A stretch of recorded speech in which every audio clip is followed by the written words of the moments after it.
HR Radio 88.3 FM presenta Educación Financiera. Este programa llega a sus hogares gracias al financiamiento del Fondo de Fomento de Medios de Comunicación Social del Gobierno de Chile y del Consejo Regional de la Región de Valparaíso. Hola Alejandro, bienvenido, adelante. Muchas gracias, Hernán. Un agrado compartir nuevamente en este espacio que se llama Educación Financiera y, como siempre hemos dicho, tratando de aportar un granito de arena, tratando de aportarlo. Tenemos un tremendo invitado esta tarde, Roberto Lucero. Él es contador auditor de la Universidad Católica de Valparaíso, profesor universitario, fue presidente del Colegio de Contadores Regional Valparaíso y tiene una tremenda experiencia como contador auditor y como experto tributario. Bienvenido, Roberto, y un agrado compartir contigo. Bien, muchas gracias, Alejandro.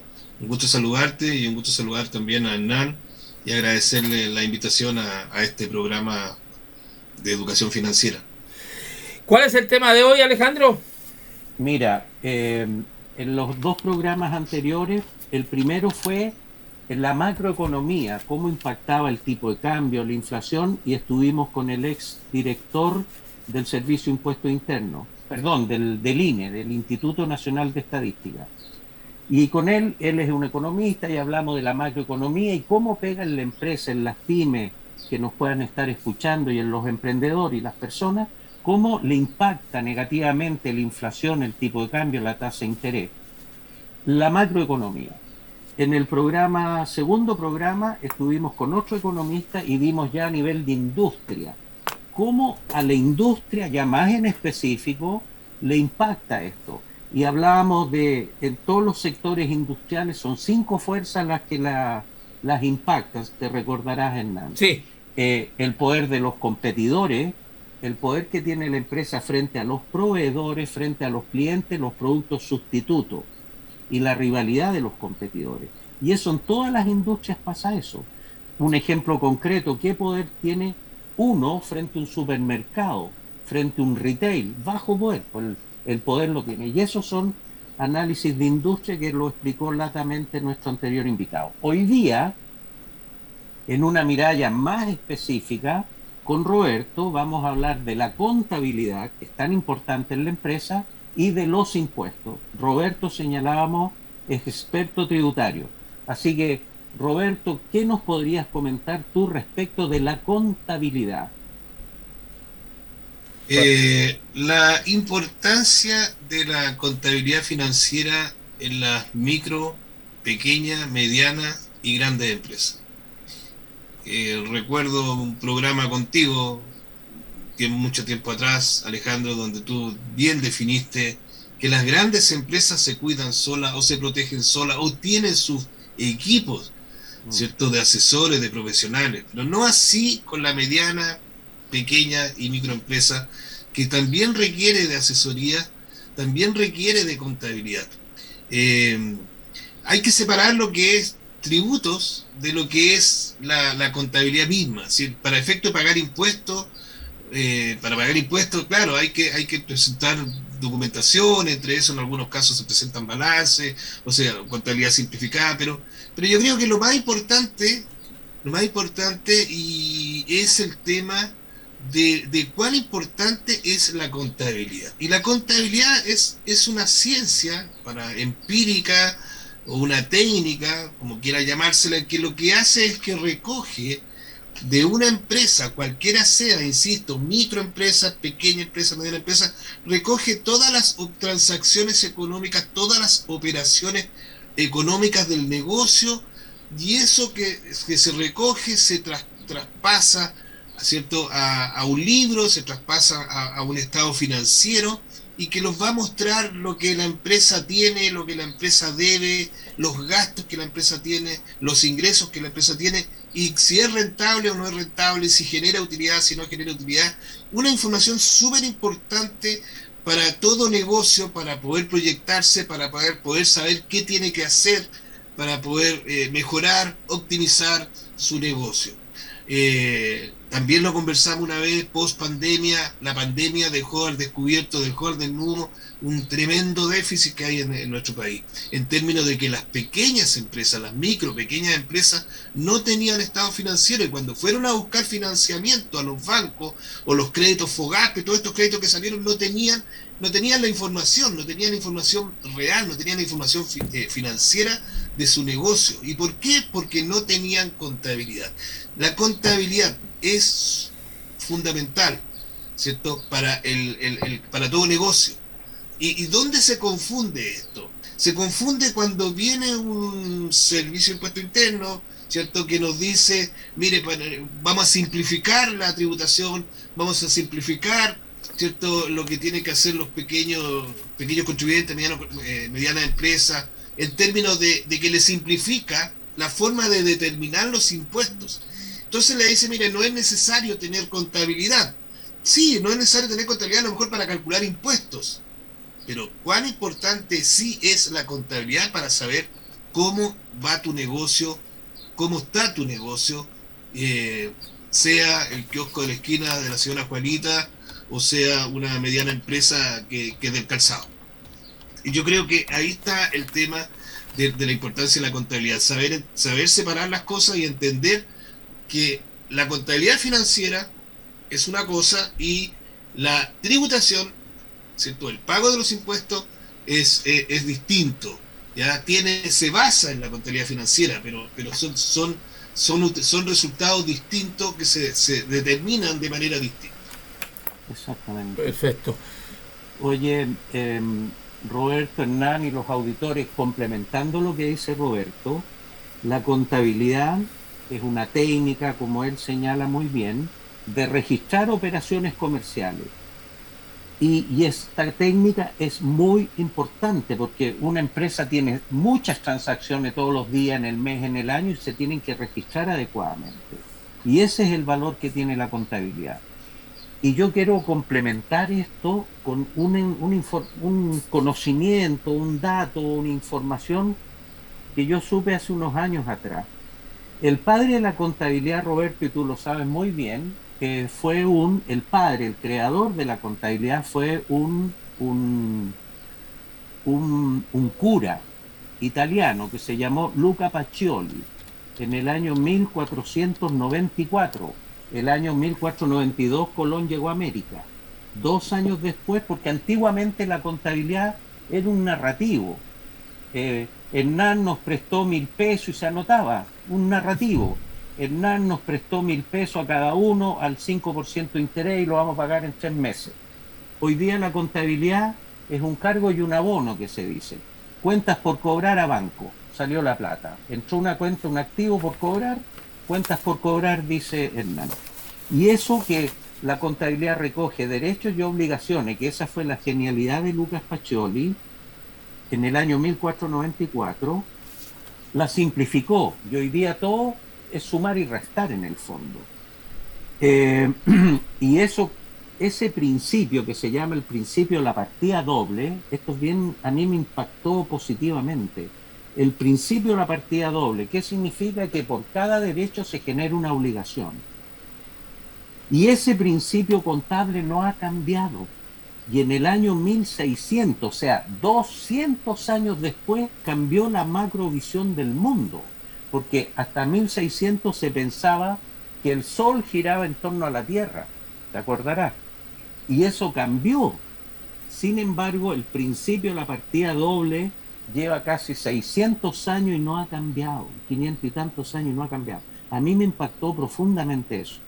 Yo, antiguamente, allá no, pero antiguamente, antes de las normas IFRS, todos los economistas querían destruir la contabilidad, pero nunca pudieron y ya no pudieron. Así que esa es la importancia de lo que nos comentaba Roberto respecto de la técnica de la ciencia o técnica de la contabilidad. Así que, muy bien, Roberto. Quisiera complementarte también ahí, Alejandro, respecto tú señalaste un tema que tiene que ver con normas internacionales. ¿Ya?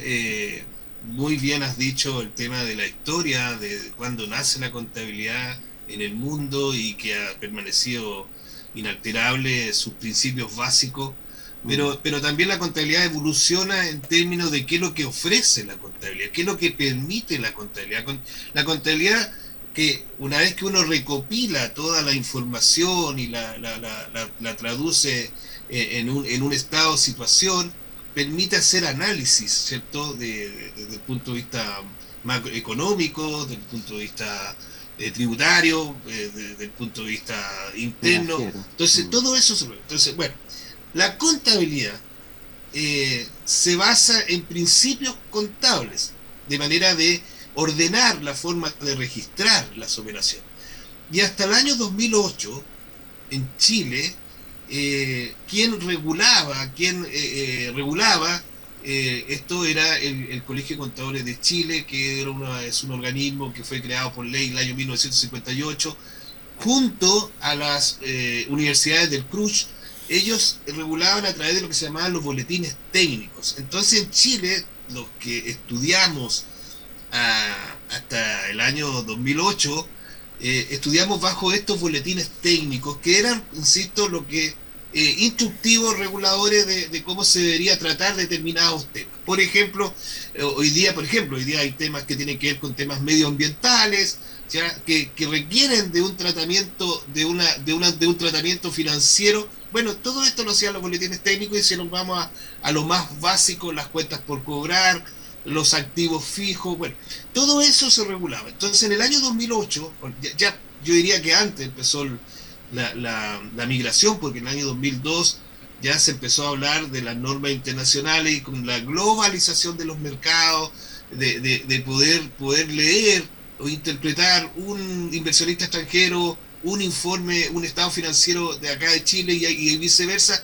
Entonces se empezó todo a migrar a normas internacionales, y Chile adoptó las normas internacionales europeas, y por eso que a partir del 2009 todos los estados financieros se tienen que preparar bajo normas IFRS, las normas internacionales financieras de contabilidad, que están reguladas ahora por organismos. Por lo tanto, los boletines técnicos fueron derogados, y hoy día existen las NIC o las NIF, que son las normas internacionales que contienen todo lo que tenían los boletines técnicos, pero también hay más tratamientos, ¿cierto? Y por eso que hay más NIC o normas de las que tenían los boletines técnicos, porque tratan temas que son más de actualidad, ¿cierto? O futurista.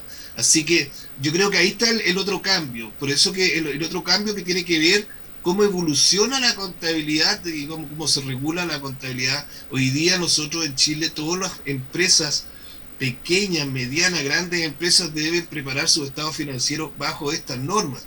Y eso ha costado mucho en Chile, porque hubo un calendario.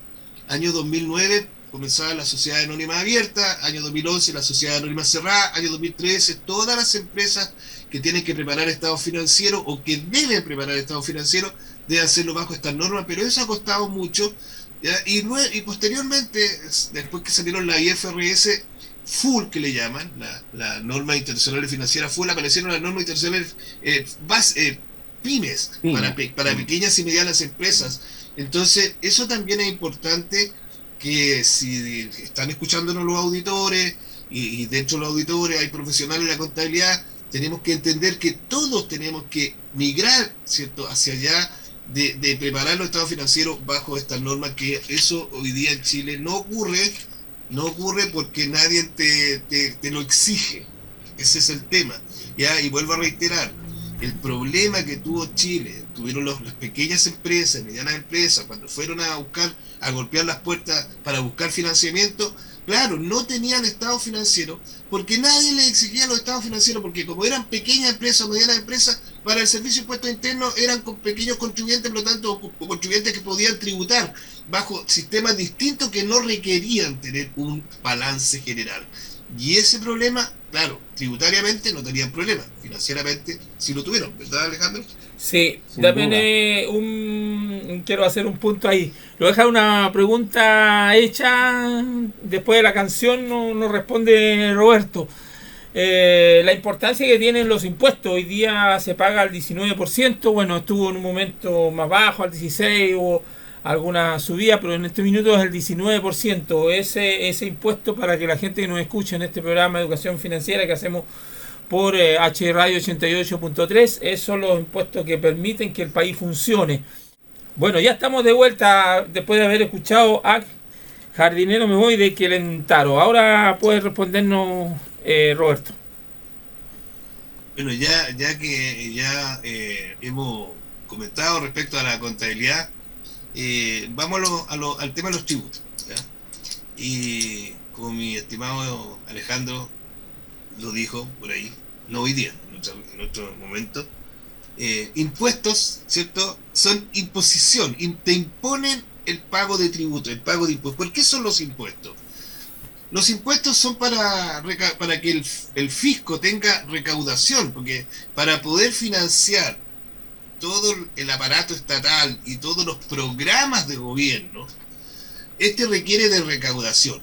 Y dentro de la recaudación, la más importante de las recaudaciones es la que se genera a través de los tributos, a través de los impuestos. Y tenemos dos impuestos, que estos impuestos no son solamente acá en Chile, también estamos a nivel mundial.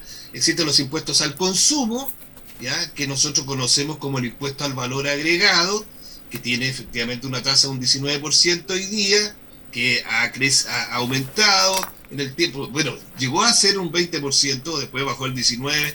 Y tenemos el impuesto a las rentas, el impuesto a la riqueza, que es lo que nosotros conocemos como el impuesto a la renta a las empresas y el impuesto a la renta a las personas, que hoy día está, vamos a decir que el impuesto a la renta a las empresas tiene una tasa de un 25%, ¿ya? Y en algunos casos un 27%, y que en el caso del impuesto a las personas es una tasa progresiva por tramo cuyo tu tasa máxima hoy día está en el 40%. Y en materia tributaria, somos un país que vive de reformas tributarias. Entonces, han habido muchas reformas tributarias. Fíjate que estaba justo preparando un taller hoy día, para hoy, de la evolución del tema tributario. La primera ley de la renta data del año 1924. La primera ley de la renta. Y esa ley de la renta ha tenido en el tiempo muchas modificaciones. 1932, 1937, y así sucesivamente, hasta que llega al año 1974, cuando hay una gran modificación. Bueno, se reordena el tema de la renta en lo que se llama el decreto ley 824, que es el decreto ley de la ley de la renta, y el decreto ley 825, que es la que tiene que ver con la ley del IVA, ¿ya? Y de ahí en adelante, del año 1974, vienen varias reformas tributarias. ¿Y por qué digo esto? Porque hoy día estamos viviendo nuevamente una reforma tributaria. Estamos nuevamente en el Parlamento, hay un proyecto de reforma tributaria que impulsa el actual gobierno. Y se está discutiendo respecto a la tasa del impuesto y a la forma de tributar las empresas, ¿ya? Paralelo a eso, a estas reformas tributarias que han habido, porque por ejemplo hay una gran reforma tributaria del año 2014, después una reforma de 2016, después viene la reforma del año 2020, y hoy día estamos nuevamente en un proyecto de reforma tributaria que si cuando llega a puerto no será antes del año 2023. Recordemos que la última reforma tributaria, que es la ley de modernización tributaria partió en el año 2018 y salió promulgada en el año 2020. Bueno, entonces nosotros vivimos de reforma tributaria de forma de determinar las bases imponibles, o de forma de determinar sobre qué pagar los impuestos las empresas y las personas. Y ahí hay un proyecto hoy día que está en el Parlamento, que tiene que ver con un nuevo tributo que se llama el impuesto a la riqueza, el impuesto a los super ricos, como le llaman algunos.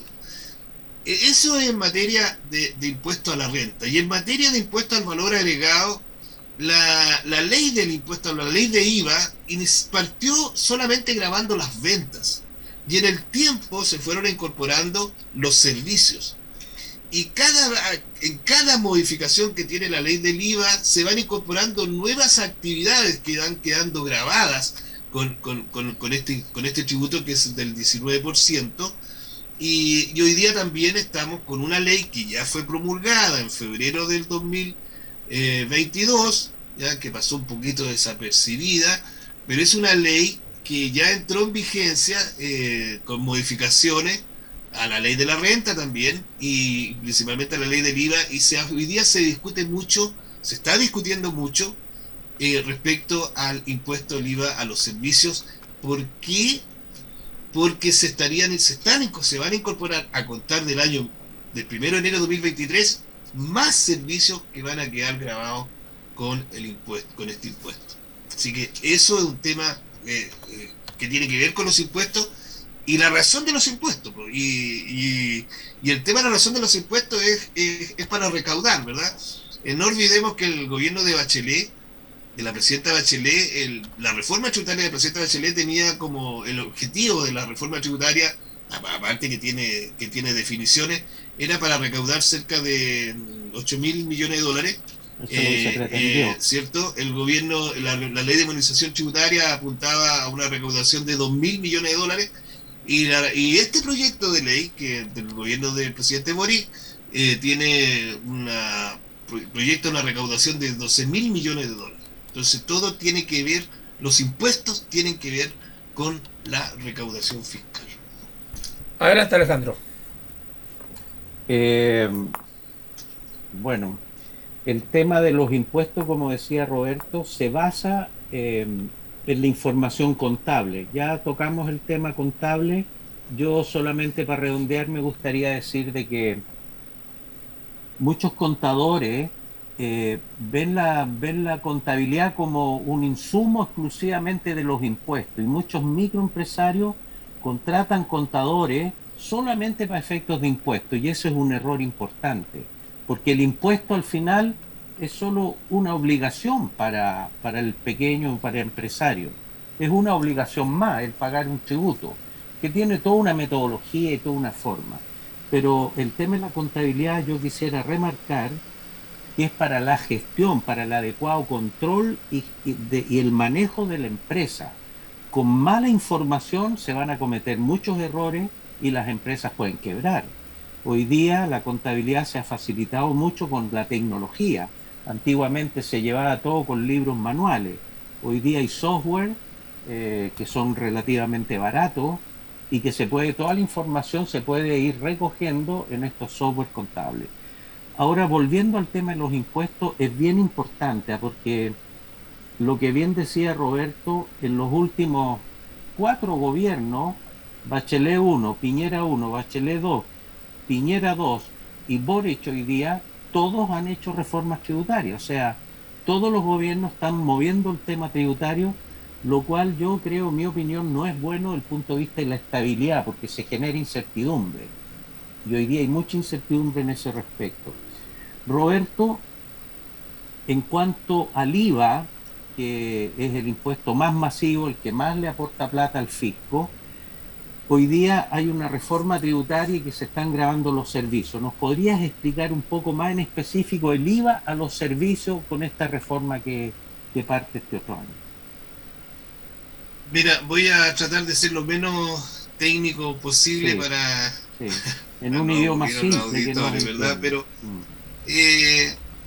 bueno, el servicio, como la definición del servicio, es una prestación remunerada de una persona a otra, por la cual percibe una comisión, un interés, una remuneración. Ese es un servicio. Entonces, los servicios, en la ley de la renta, están clasificados en el artículo 20, número 3, 20, número 4. Bueno, tengo que decir que las actividades de primera categoría que quedan grabados con la ley con el impuesto a la renta están en el artículo 20, ¿ya? Y ahí define el arrendamiento de bienes raíces, sean agrícolas o no agrícolas, todas las operaciones financieras, los mercados capitales, ¿ya? Las actividades que realizan las empresas productivas, manufactureras, comerciales, están las empresas que son prestadoras de servicios, los bancos, los hospitales, las universidades, los colegios, todo lo que tiene que ver con salud, ¿ya? Y todo lo que para el legislador, de acuerdo a la definición del concepto de renta, no queda clasificado en lo que yo he señalado, se van a un artículo que es el artículo 20, número 5, que es como una bolsa de gato, ¿ya? Ahí llega todo lo que está afecto impuesto a la renta, pero que no está clasificado en los otros números. Entonces, ¿qué es lo que pasa con el impuesto? ¿Qué pasa con el IVA a los servicios?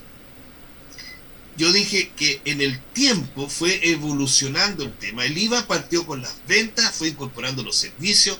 Por ahí, por el año 2006, ingresa la construcción, el IVA en la construcción, porque antes de esa fecha no estaba grabada la venta de inmuebles.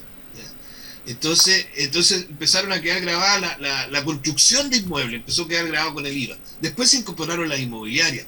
Y así sucesivamente se fueron incorporando una serie de actividades, ¿ya? Y en el tema de los servicios siempre se señaló que los servicios que estaban grabados con IVA eran aquellos servicios que guardaban relación con servicios prestados a actividades manufactureras, productivas, a hospitales, bancos, salud, todo ese tipo de servicios son los que quedaban grabados de acuerdo a lo que señalaba la ley. Y todas las actividades que no estaban ahí y que estaban, por ejemplo, el arrendamiento de inmuebles, por ponerte un ejemplo, que no estaba en esos numerandos del artículo 20, o, por ejemplo, las actividades que prestan las empresas consultoras, ¿ya? Que están en otro, también no están en los numerandos del 3 y 4, todo eso no quedaban grabados. ¿Por qué? Porque resulta que la ley señalaba claramente que para que un servicio estuviese grabado tenía que estar relacionado con actividades del artículo 20, número 3 y 4 de la ley de la renta. ¿Qué es lo que modificó la ley que se promulgó en febrero y que entra en vigencia? Promulgó justamente del artículo 2 de la ley del IVA que el servicio ahora está grabado, todo servicio que se presta independiente del articulado de la ley de la renta. Es decir, hoy día, vamos a decir en principio, significa que el arrendamiento de inmuebles ahora está grabado con IVA, sí, va a estar grabado con IVA, en principio. Las operaciones en mercado de capitales también quedarían grabadas con IVA. Las empresas consultoras también quedarían grabadas con IVA. Entonces, eso es lo que se está ampliando. Pero, bueno, la ley del IVA se sustenta en 4 artículos. En 4 artículos. Los hechos grabados, ¿ya? Que están por definición, que están en el artículo 2, los hechos grabados especiales, que están en el artículo 8, que son hechos, sean ventas o servicios, que no cumplen con los requisitos que establece el artículo 2 de la ley, pero que el legislador señala que expresamente que sí van a estar grabados con IVA. Y ahí está el tema de las importaciones, por ejemplo, voy a poner un ejemplo ahí, las importaciones como un hecho grabado especial. Y después hay 2 artículos, que son el artículo 2 y 13, que dicen relación con las exenciones de IVA. Es decir, una actividad, sea venta o servicio, que por definición de la ley del IVA está grabado con el impuesto, el legislador dice ahora que no van a estar grabados, sino que van a estar exentos. Entonces, un hospital ¿está exento de impuesto al valor agregado? Sí. ¿Pero es un contribuyente del valor del impuesto al valor? Sí. ¿Por qué? Es un contribuyente del impuesto al valor agregado, pero ¿por qué está exento? ¿Pero qué es lo que está exento de un hospital? Lo que es el servicio de salud, es decir, la atención médica. Eso está exento, ¿ya? Pero en un hospital, cuando tú vas a un hospital, ¿cierto? Hay insumos que corren, es decir, hay insumos que se gastan, hay medicamentos que se te tienen que dar, o insumos, y eso están grabados con IVA. Es lo mismo que si tú vas a un hospital y te tienes que quedar en el hospital, ¿cierto? Te cobran también te afecta a IVA la cama, ¿ya? Y en el caso de los colegios también son contribuyentes del IVA, sí, también son, pero están exentos, pero ¿qué es lo que está exento? La actividad educacional. Pero si en un colegio que da una enseñanza, a distintos niveles, si en ese colegio se venden agendas, se venden corbatas, se venden insignias, eso está grabado con IVA. Bueno, eso es lo que quiero decir, que en esos 4 artículos se sustenta. Entonces, lo mismo pasa acá, ¿ya? Si nos vamos específicamente, hoy día voy a tratar 2 temas, uno que tiene que ver con el arrendamiento de inmuebles. Bueno, el arrendamiento de inmuebles, efectivamente, hoy día es un servicio, porque cuando yo arriendo un inmueble, yo arriendo un bien raíz, sea agrícola o no agrícola, en el fondo estoy prestando, es un servicio, no es una venta. Por lo tanto, ahora estaría grabado con IVA, pero justamente el arrendamiento de inmuebles está dentro de los artículos de exención. Entonces, no van a quedar grabados con IVA. ¿Dónde está el problema hoy día donde se discute mucho? Mira, yo tengo un par de clientes que son gimnasios. Roberto, mira el tema de los gimnasios. Antes de ver el tema del gimnasio, Sí, te quiero hacer dale. una pregunta. Los servicios. El pyme que nos está escuchando, el microempresario, tiene un contador externo. ¿Ese servicio que presta el contador está grabado o no de IVA? No. ¿Por qué no? Porque me faltó decir algo súper importante. Iba para allá también, pero está bien. Entre contadores se Sí, entienden, ¿ah? Entre contadores se el entienden. servicio, los servicios que están grabados con el impuesto al valor agregado son los servicios que tienen relación con actividades de primera categoría, no con actividades de segunda categoría. Ya. ¿Cómo diferenciamos una actividad de primera categoría de una actividad de segunda categoría? Bueno, una diferencia básica. Para que una actividad sea grabada o sea considerada actividad de primera categoría, tiene que predominar el capital sobre el trabajo. Para que una actividad sea considerada, catalogada como actividad de segunda categoría, tiene que predominar el trabajo sobre el capital, ¿cierto? El intelecto, el esfuerzo físico. Entonces, el contador, los profesionales de la contabilidad, son, por definición, contribuyentes de segunda categoría.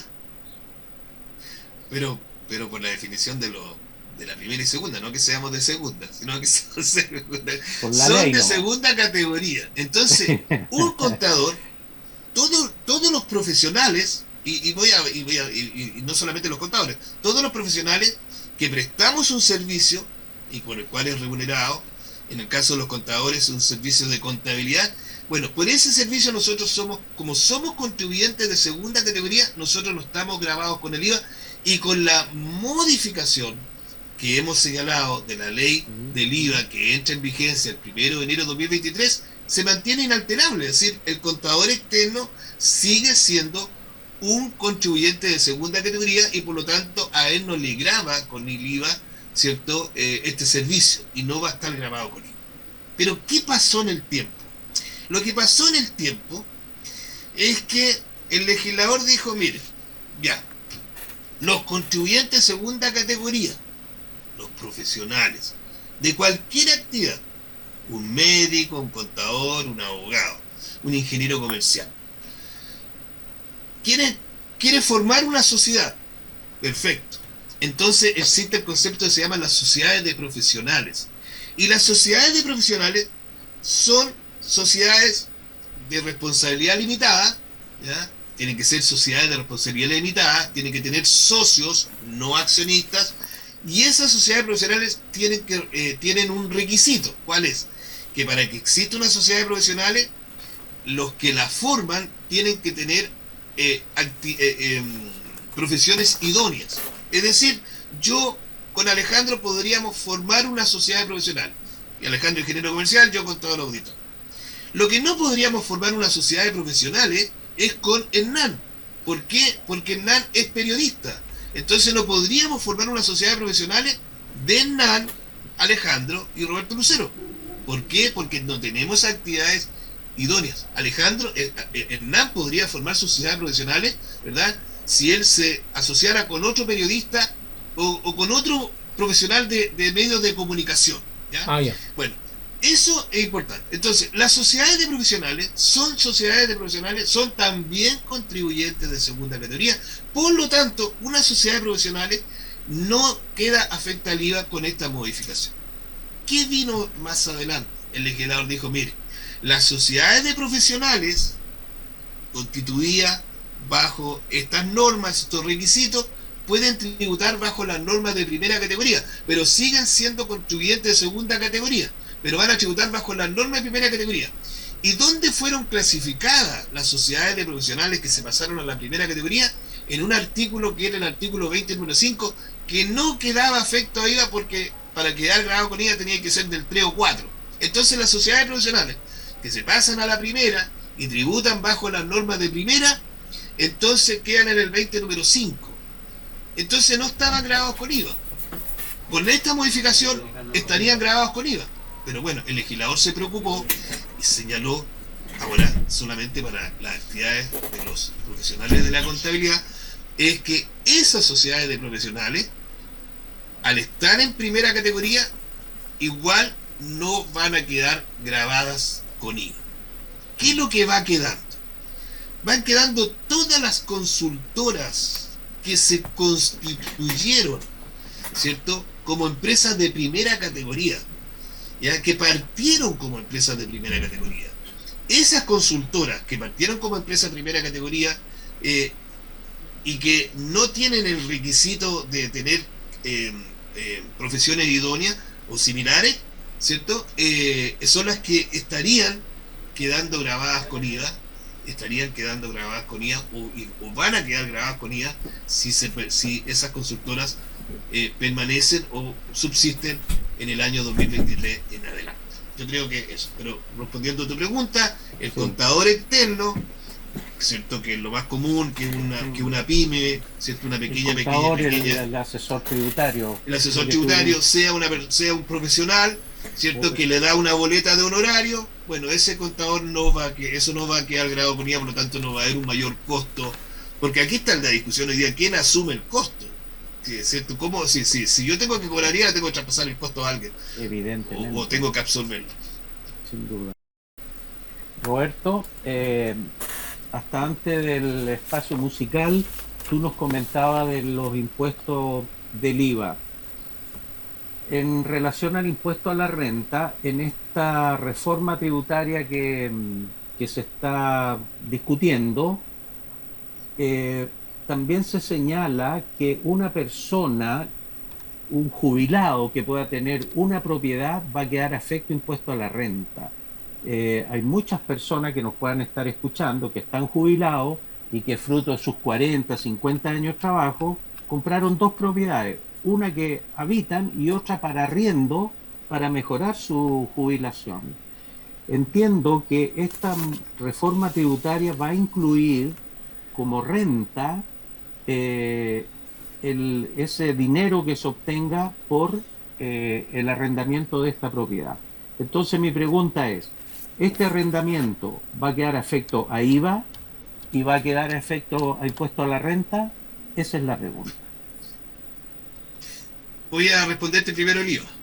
Mira, el arrendamiento de inmuebles, la ley señala que el arrendamiento de inmuebles está exento de IVA.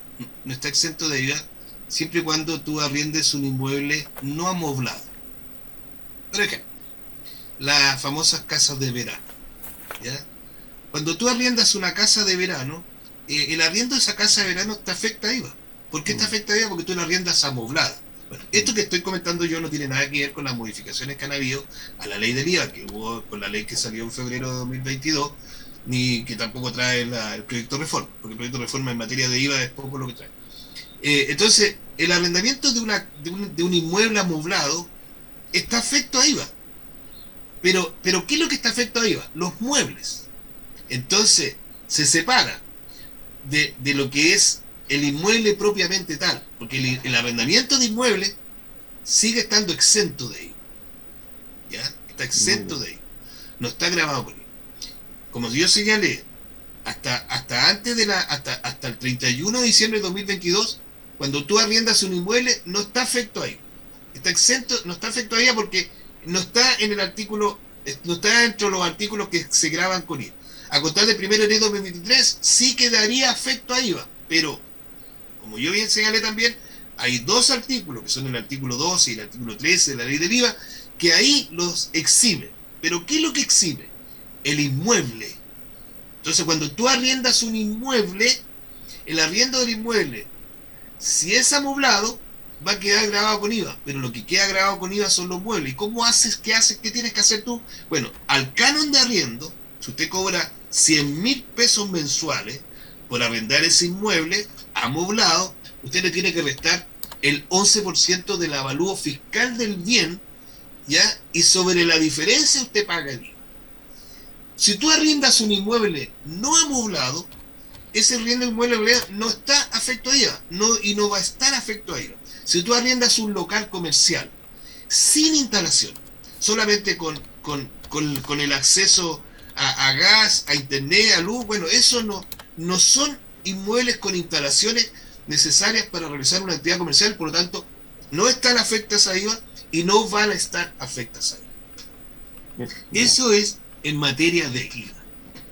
En materia de renta, sí. Para redondear, en esta reforma que viene no van a estar afectos a IVA los inmuebles no, se mantiene. En eso no sé.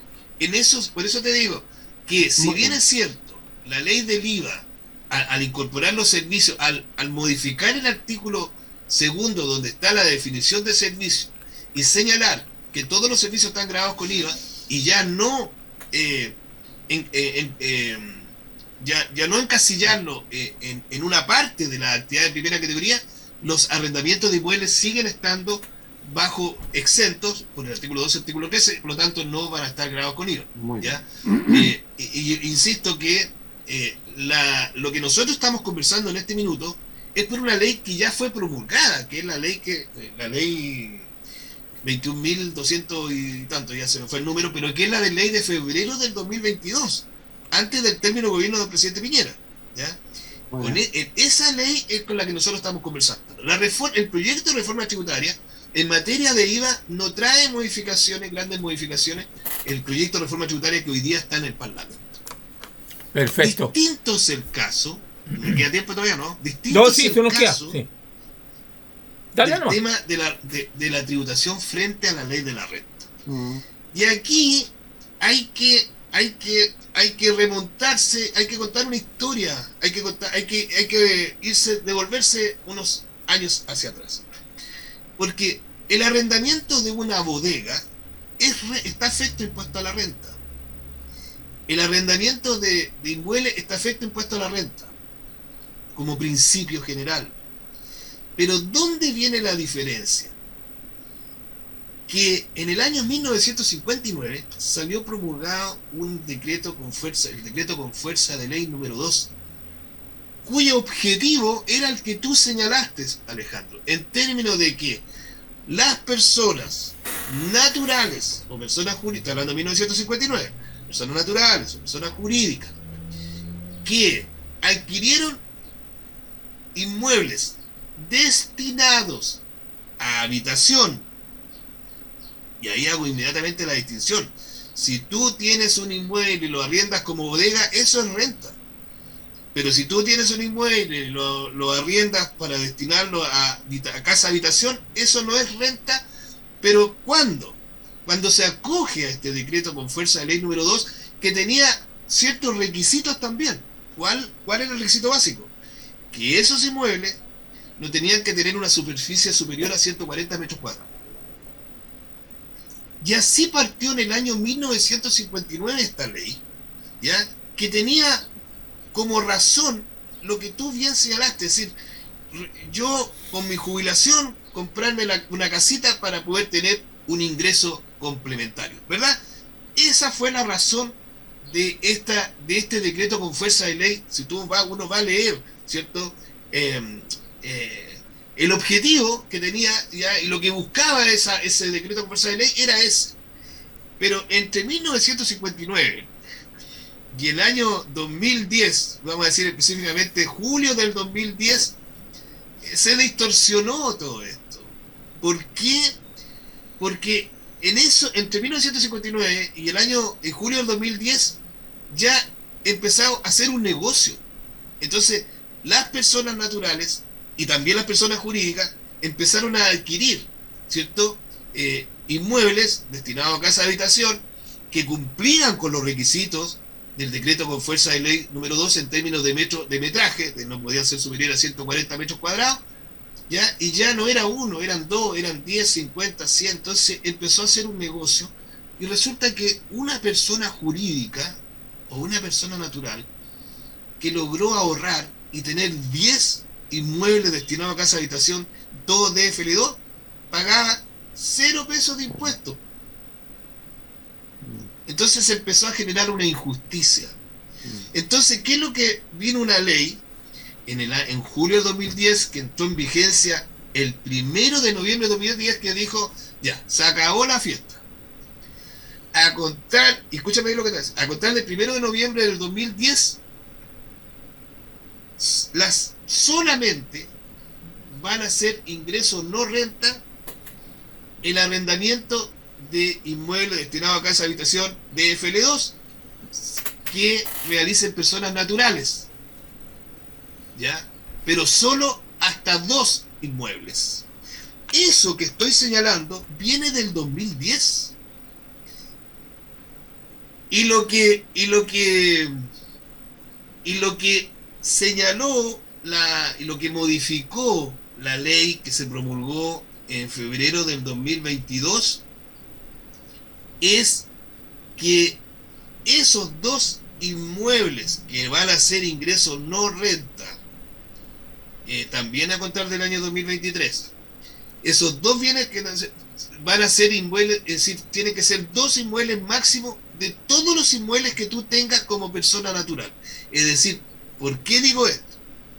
Porque la ley de 2010, si bien es cierto, dijo se acabó la fiesta, dijo se acabó la fiesta de aquí en adelante, porque todos los que tenían inmuebles de FL2, personas jurídicas, personas naturales, que tenían más de 2, 5, 10 adquiridos antes del 31 de octubre de 2010, para ellos siguió vigente la norma original, por lo tanto siguieron estando exentos, y solamente a contar del 1 de noviembre de 2010, tratándose de personas naturales, si compraban un inmueble y lo tiraban a arriendo, renta, y la persona natural máximo 2. Perfecto. La ley Disculpa. Y eso se modificó. Pero ¿qué es lo que viene ahora? Disculpa, pero te tengo que interrumpir, Roberto. Estamos en el programa Educación Financiera, nos quedan 3 minutitos de programa. Perfecto. Y para ir cerrando, por favor. Voy a cerrar rápidamente para no alargarle más, pero me gustaría... la verdad, podríamos estar 3 horas con Roberto. ¿Cómo están las cosas hoy día?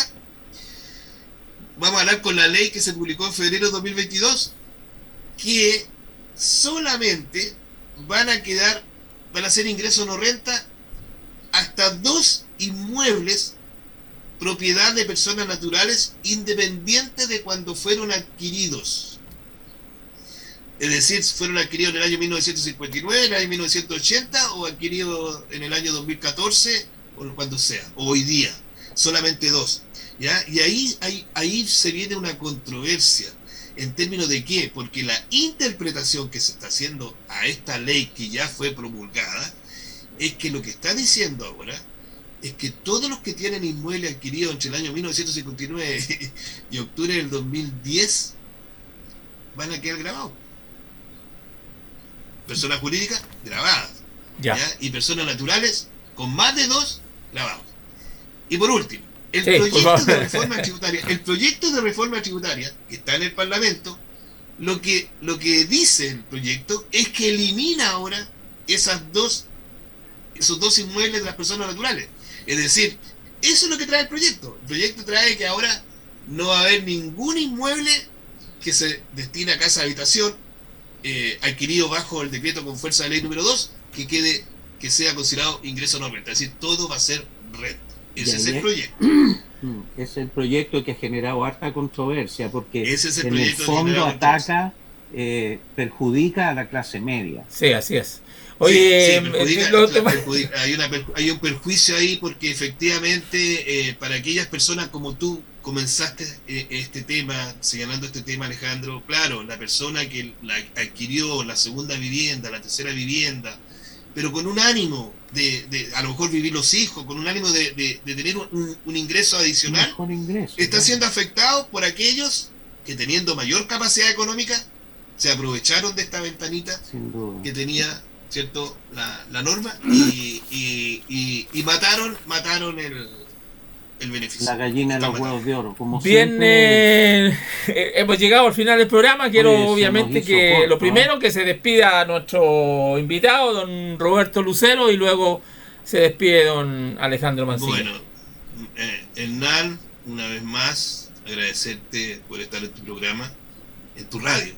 Y a mi estimado y querido Alejandro, una vez más agradecerte de poder estar en tu programa de educación financiera, que ya lleva tiempo acá en HE Radio, acá en la provincia de Petorca. Así que muy agradecido, muy contento de que me inviten a sus programas y muchas gracias y un saludo afectuoso a los auditores y auditoras de la provincia. Sí, y lo vamos a seguir invitando, pero hay que poner unas 2 horas de programa para Roberto, por lo menos. Alejandro. Oye, yo de verdad me quedé con un montón de dudas, Sí. y las tengo anotadas, como para haberte las planteado. Este tema es bien grande. Es largo, sí. El tema tributario, el tema de la contabilidad. Y para redondear simplemente, la contabilidad es muy importante para la pequeña empresa, para su gestión, para saber sus ingresos, sus gastos, sus costos, su flujo de presupuesto, etcétera. Y el tema tributario, que es tan amplio y que ahora está en discusión, va a entrar a discusión, hay mucho que hablar y de verdad que se me hizo cortísimo este programa. Sí, Yo quisiera agradecerte, Roberto, una vez más, un agrado compartir contigo. El afecto es mutuo y en algún otro momento te vamos a invitar para tocar otro tema tan interesante, porque tú eres experto tributario. Así que Perfecto. muchísimas gracias de corazón, Roberto, y muchas gracias a ti, Hernán, por el espacio, y a los auditores y auditoras por escucharnos. HE Radio presentó Educación Financiera, con la conducción del ingeniero comercial Alejandro Mancilla y Hernán Pulgar. Este programa llega a sus hogares gracias al financiamiento del Fondo de Fomento de Medios de Comunicación Social del Gobierno de Chile y del Consejo Regional de la Región de Valparaíso.